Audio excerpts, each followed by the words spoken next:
Alright folks, just want to do a quick video here talking about bug out bags and 5 problems with your bug out bag.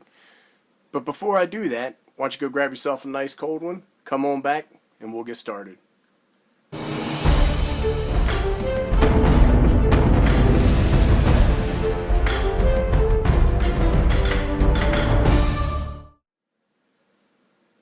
Alright, so hopefully everybody made it back.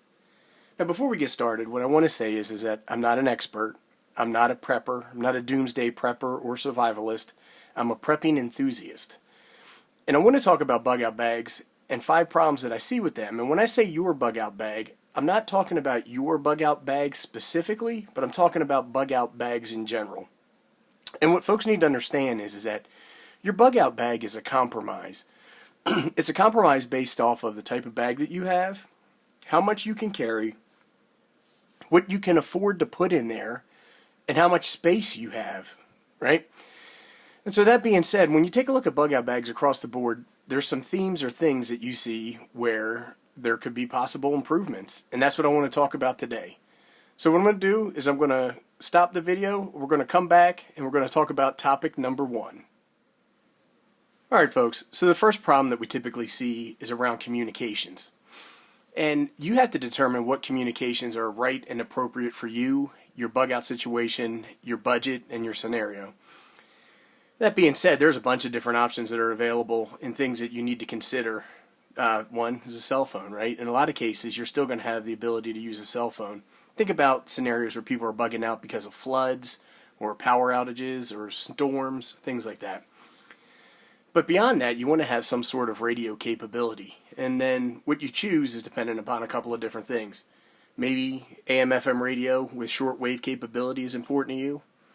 Maybe AM/FM radio with shortwave capabilities and single sideband, the ability to listen to some of the high-frequency ham radio station frequencies. Maybe you're fine with one of these Baofangs, something that does 70 centimeters and 2 meters for short-range ham frequency communications, or maybe FRS GMRS radio is right for you. Now there's some overlap with these radios, but not always. This is a wideband receiver, but it also can transmit on 70 centimeters and 2 meters. And when you talk about something like this, obviously with the small size, it's extremely low power, so your range is really going to be limited. Maybe you want something like this, which is a scanner. This will allow you to monitor a wide range of frequencies very rapidly. You can pick up any kind of traffic, get some news, but you can't transmit on this. Just like you can't transmit on these radios. So maybe you're going to carry a couple of different radios. Maybe you're partnering up with somebody who's carrying a different radio than you. Maybe you're partnering up with somebody who's going to need to be able to communicate with you on whatever style of radio that you're using. Or maybe you're going to go a different option and you want to take a mobile base station, something like this Yaesu. This is an FT817. It's a low power QRP radio that actually is wideband. You can go from 70 centimeters all the way to, I think it's 160 meters frequency, so it covers every band, or almost every band. So you really got to make some determinations, based off your skill set, your capabilities, what you need, what you can afford, and then put that in your bug out bag. Alright, the second problem that we typically see is around medical supplies. And this is a pretty wide topic. And when you bug out, the goal is to get from where you are to a safe place as quickly as possible. And I don't want to what-if scenario everything, but what if it takes you longer, right? Accidents happen. They're not planned for. They're called accidents, not on purposes, because you're not expecting them. You could get hurt. Somebody with you could get hurt, and you need to take care of that. You could get sick. Somebody with you could get sick, and you need to take care of that.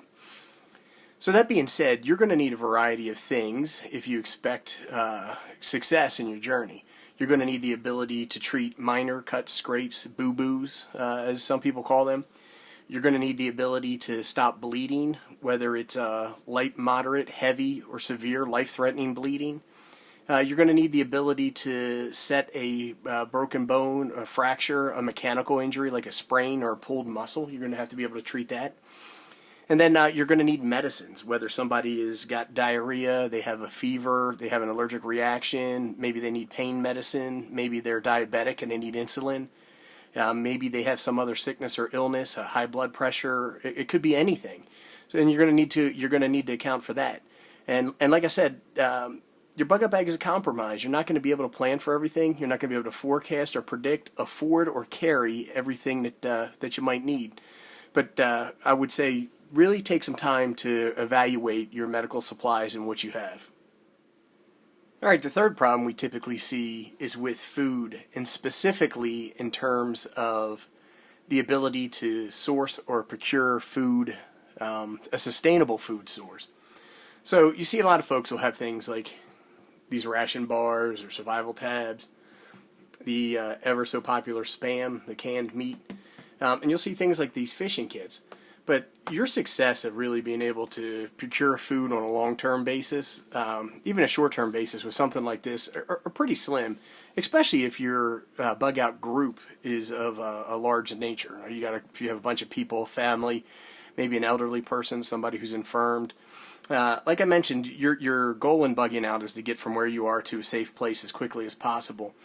Anything can happen, and your journey could be slowed down, right? Somebody could get hurt, somebody could get sick, there could be a physical barrier, there could be rioting, there could be a bad guy, right? There could be anything, right? And so if it takes you a little bit longer, you're going to need to have more food, the ability to source or procure food than just the type of food that you have in your bug out bag. Also, when you're bugging out, people think about, I'm not going to have time to hunt, I'm not going to have time to fish, I'm not going to have time to set traps, and that's true because you're on the move, and all of those things take time. But even when you get to your bug out location, unless you have a large food cache or the ability to instantly start growing food and hunting and gathering food, you're going to have a little bit of a problem.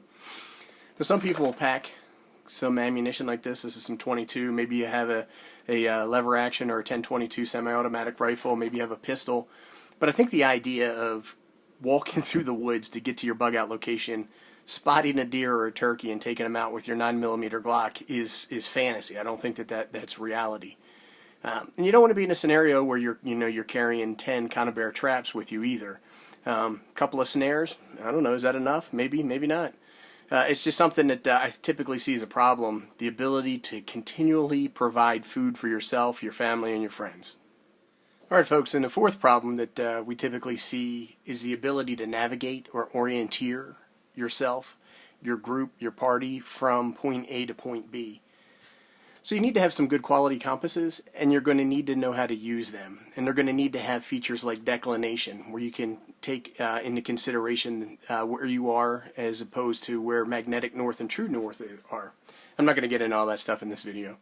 And you're also going to want topographic maps that cover all the ground from where you are to where you're going in the event that you need to go on foot instead of car or any other mode of transportation. You're also going to want good topographic maps because they're going to show you things where there's possible shelter, forest, water sources. Maybe you want to avoid cities or crowds, and those topographic maps, as well as regular maps, are going to help you out. What I see a lot of times is people have small button compass on the handle of their knife, or a small button compass that hooks to a zipper or something like that. Maybe folks will have compasses like this, but they won't have the maps to take advantage of the compass and its capabilities. So you really want to take a look at that and make sure that you know multiple routes if you're blocked, if you're impeded by weather or people, how to get around that, and also potentially how to find natural resources that you may need. All right, folks, and the fifth problem that we typically see are the quality of shelter or the types of shelter that people have in their bug out bags. And when I say shelter, I'm really talking about a couple of different things. I'm talking about boots, socks, pants, coat, jacket, hat, gloves. I'm talking about a sleeping bag, maybe a hammock or a suspension system because you're going to sleep off of the ground. Maybe a ground mat, sleeping bag, tarp liners, tent, plenty of rope, cordage, stakes, carabiners, all the things that you might need to construct your shelter. And as I mentioned earlier, your bug out journey may take you a little bit longer than expected, right? And so you're going to need a little bit of a more mid to potentially long-term type of shelter.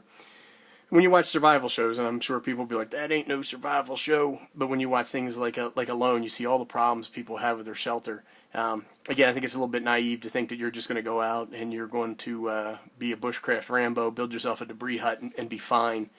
Again, are you bugging out by yourself? Is your family going to be there? You're going to have pets. You're going to have elderly people, maybe somebody who's ill. All those things need to be taken into consideration, and then also the shelter capabilities or the resources where you're going. And that's we covered a lot of ground in the video, and I'm not doing this video to insult or say that somebody's bug out bag is crap or is insufficient, but it's just a couple of different areas where you can choose to highlight or be a little bit stronger, maybe in shelter, a little bit weaker in communications. Maybe communications is more important to you and you want to be stronger there. As I mentioned, all bug out bags are a compromise. I don't think there is such a thing as a perfect bug out bag. You have bad ones. You have some that are okay. You have good ones. You may even have great bug out bags, but I don't think that any bug out bag is going to be perfect for any person in any particular scenario. That being said, I'm reminding everybody I'm not an expert. I'm not telling you what to do. You need to figure that out on your own. I do want to say thank you for watching, and please comment below if you want to contribute to the conversation in any way.